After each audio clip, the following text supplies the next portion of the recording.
Good morning, I'm Craig Negrelli. It's Thursday, December 26, 2024, and these are your Unbiased Updates.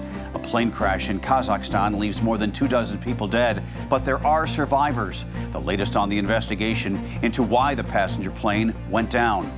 And a taxicab jumps the curb and plows into a bunch of people in New York. What investigators believe might have caused the cab driver to lose control of the wheel. From the Straight Arrow News Studio, bringing the stories that matter to you from across the United States and around the world. These are today's Unbiased Updates. This morning, the cause of a plane crash in the country of Kazakhstan that killed at least 38 people is still under investigation, though several different theories are being discussed and circulating, including a possible connection to the ongoing war between Russia and Ukraine. The Azerbaijan Airlines flight originated Wednesday morning from the capital city of Baku and was en route to Grozny in Russia when the plane, an Embraer 190 aircraft, attempted to make an emergency landing approximately 2 miles from Akta in western Kazakhstan when it appeared to make a figure eight in the air, then slammed into the ground, killing at least 38 people on board. 29 others survived. According to Russia's Civil Aviation Authority, a bird strike led to an emergency landing. Reuters is reporting that Russian news agencies say the flight had been rerouted due to fog in Grozny. The Azerbaijani president said during a press conference that it was too soon to give a reason behind the crash. He also said the weather had forced the plane to change from its planned course. The plane crash-landed in a field and burst into flames before making it to its destination. On Wednesday evening, a Wall Street Journal story cited an aviation security firm's take on the incident. Osprey Flight Solutions assessed footage of the crash, plane damage, and recent military developments in the area between Russia and Ukraine.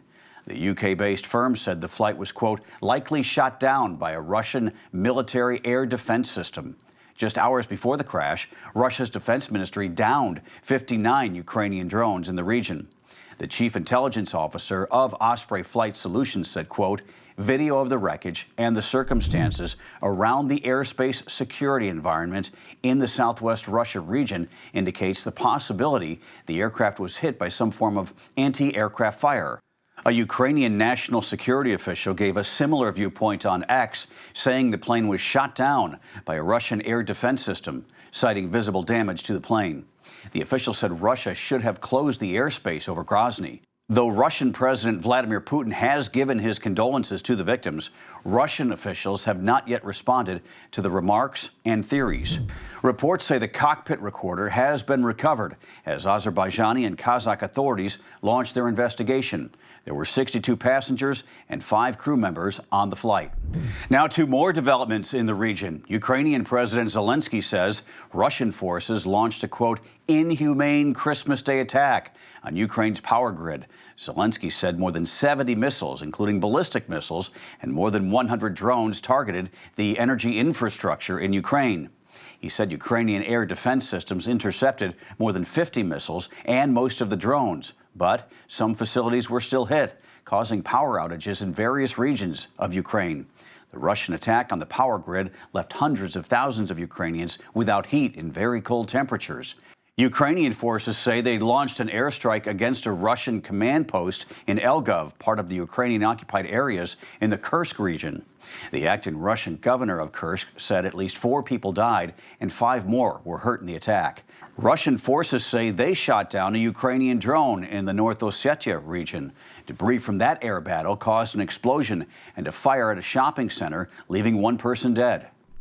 This morning, investigators are continuing to search for answers after a body was found in the wheel well of a United Airlines plane on Christmas Eve after a flight from Chicago to Maui. A United Airlines spokesperson said, quote, the wheel well is only accessible from outside the aircraft, and the airline is working with law enforcement to figure out how the person was able to get in. According to flight tracking website FlightAware, the plane had previously flown from Sao Paulo, Brazil, on a direct flight to Chicago, where it had about a 4.5-hour layover before the flight to Maui, which takes a little over 9 hours on average. So far, there is no identity on the person who died. In New York City, paramedics rushed 3 people to the hospital after a taxicab hit 6 pedestrians, including a 9-year-old boy on Christmas Day. Police say the cab veered onto the sidewalk on 6th Street near Herald Square in Midtown Manhattan just after 4 p.m. They say the taxi driver might have suffered a medical episode, but that's still under investigation.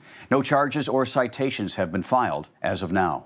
If you were hoping for the $1 billion in the Mega Millions jackpot for Christmas, you did not get your wish. There were no jackpot winning tickets in the Christmas Eve drawing, which means the jackpot has now increased to $1.15 billion. 4 people did win $3 million each for matching 5 numbers. Not a bad consolation prize. The next drawing, by the way, will be Friday night, so maybe someone's wish will be granted while it's still the holiday season. Finally this morning, the Baltimore Ravens crushed the Houston Texans 31-2 in the second game of the NFL's Christmas doubleheader yesterday. According to social media and online reviews, however, the big winner of the day was Beyoncé. The 32-time Grammy Award winner performed during halftime of the game, which was part of the NFL's debut on Netflix. Dubbed the Beyoncé Bowl by the streaming service, the Texas Hold'em singer was joined on the field by entertainers Post Malone and Shaboozey, as well as her daughter, Blue Ivy. This marked the first time Beyoncé sang songs off her country album, Cowboy Carter, in front of a live audience. The album has garnered 11 Grammy nominations. By the way, this was the halftime show of the Christmas Day game, not the Super Bowl.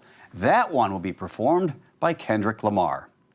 Those are your unbiased updates for this Thursday. We hope to see you back here tomorrow. For all of us here at Straight Arrow News, I'm Craig DeGrelli. Have a great day.